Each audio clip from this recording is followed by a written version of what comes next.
Imagine a world without antibiotics, without hospitals, without even knowing what a germ was. To the people of the 14th century, the world was a stable, predictable place. But they were living on the edge of a precipice. Now imagine a killer so swift, so brutal, it wiped out half of everything you knew. Half of your town, half of your family, half of your entire continent. This isn't a horror movie. This is the reality of the year 1347. This is the story of the deadliest pandemic in human history. A silent enemy that redefined the world. In October 1347, 12 death ships pulled into the port of Messina. The people on the docks were horrified to find most of the sailors dead and the survivors covered in mysterious black sores. The plague had traveled thousands of miles along the Silk Road. It had even been used as a weapon. During the siege of Kaffa, invaders reportedly catapulted plague-infested bodies over the city walls. But the real invaders weren't soldiers. They were hitchhikers. Hidden in the grain, the silk, and the fur of animals was a tiny, invisible passenger. This was the Black Death, the bubonic plague. A force of nature that the medieval mind simply could not comprehend. Its weapon was a bacterium called Yersinia pestis. It was small, but it was perfectly designed for destruction. But the bacterium needed a ride. It found one in the black rat, a creature that lived in every house, every shop, and every ship in Europe. And the rat had a passenger of its own, the flea. Together, they formed a deadly trio, ready to unleash a microscopic apocalypse. They were the perfect delivery system. And Europe, with its crowded cities and lack of sanitation, was the perfect target. The nightmare was just beginning. Once the plague entered a town, it spread with terrifying speed. It didn't care if you were a king or a peasant. It was the ultimate equalizer. Here's the science of the horror. The bacteria would multiply so fast inside the flea's stomach that it would actually block its digestive tract. The starving flea would then bite anything warm to try and feed, but because its stomach was blocked, it would vomit the bacteria-filled blood back into the new host. That host was usually a human. And once Yersinia pestis entered the human bloodstream, the clock started ticking. The bacteria would travel straight to the lymph nodes, the body's defense centers, and turn them into factories for more infection. Within days, the symptoms would appear, and they were unlike anything anyone had ever seen. It started with a crushing fever and violent chills.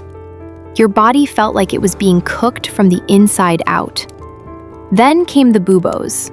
These were lymph nodes that had swollen to the size of apples, turning a deep, bruised purple or black.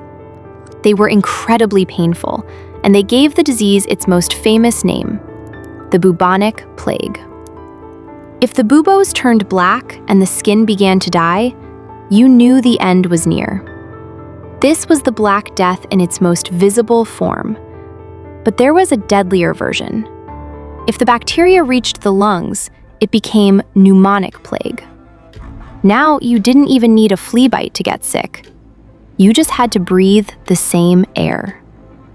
In this form, the plague was nearly 100% fatal, often killing its victim in less than 24 hours. It was a medieval nightmare with no escape. A ghost that could walk through walls and strike anyone, anywhere. Because they didn't understand biology, people turned to desperate and often deadly cures. Some doctors recommended rubbing onions or even live pigeons on the sores to draw out the poison. Needless to say, it didn't work. Others suggested drinking vinegar or even crushed emeralds and gold if you were rich enough. It usually just made the patient sicker. Then there was bloodletting. They believed the body had bad humors that needed to be drained. In reality, they were just weakening the patient's last defenses. Some cities ordered people to ring church bells or fire cannons, hoping the loud noise would shatter the corrupt air. They burned aromatic woods and incense, believing that if they could just mask the smell of death, the disease would go away. And then there was the most iconic figure of all, the plague doctor. That beak wasn't for fashion. It was stuffed with sweet-smelling herbs to act as a primitive gas mask against the miasma. They used wooden canes to examine patients without touching them. They were the frontline workers of the Middle Ages, but they were fighting a war they couldn't win. They didn't know about the fleas. They didn't know about the rats. They were fighting a shadow, while the real killer was at their feet. As the death toll rose, so did the paranoia. People looked for anyone to blame: foreigners, travelers, or marginalized groups. Entire villages were abandoned. In some places, there weren't enough living people left to bury the dead. The death carts became a daily sight. The social fabric of Europe was tearing apart at the seams. By the time the first wave finally subsided, an estimated 75 to 200 million people were gone. Half of Europe's population had vanished in just 5 years. The world would never be the same.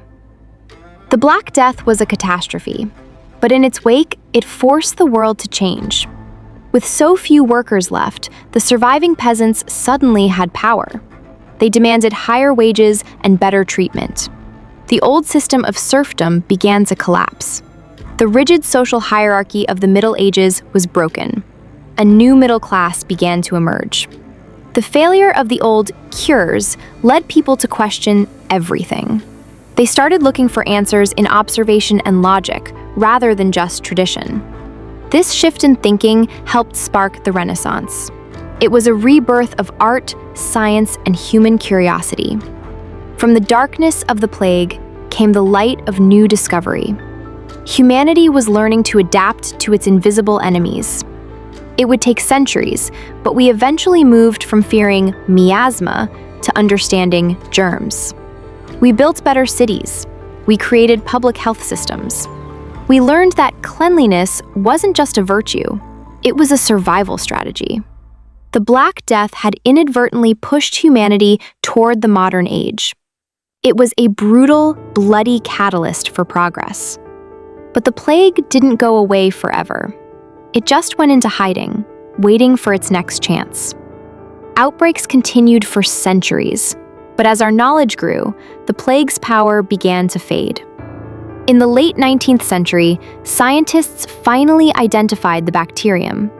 And then, we found the ultimate weapon: antibiotics. Diseases that once wiped out empires could now be cured with a simple course of medicine. The era of the Great Plagues seemed to be over. But nature is always evolving. The plague still exists today in small pockets of the world, a reminder that the war is never truly won. The Black Death is a humbling lesson in human history.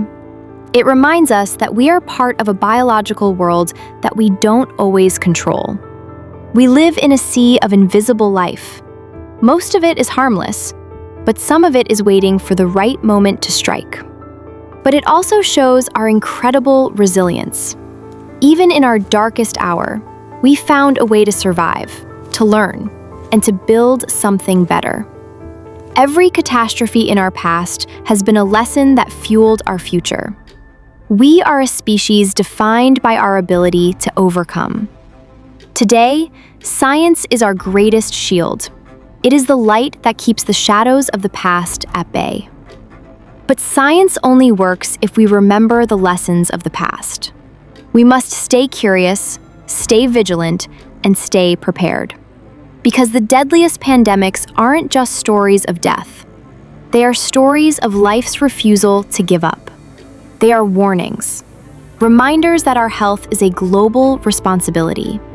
We must invest in each other, in research, in the knowledge that protects us all. Because the next invisible enemy is already out there, evolving, waiting. The war against the unseen is eternal, but this time, we have the light of knowledge on our side. And that is a lesson worth sharing.